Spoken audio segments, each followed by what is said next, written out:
Hello guys, good morning, good morning. Nagluluto ako ngayon ng special chop suey. Sinahugan ko ito ng pork, chicken, atay at balon-balunan ng manok, quail eggs at button mushroom. Ginisa ko lamang ito guys sa sibuyas at bawang.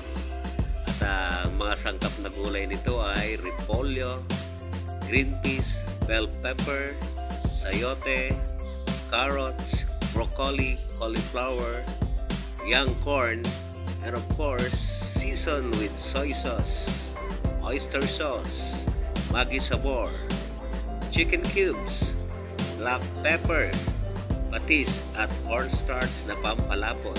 At nilagyan ko ito ng konting sugar para may konting tamis. Napakasiksik ito ng sustansya guys. Halina at tayo'y kumain na. Yummy yummy!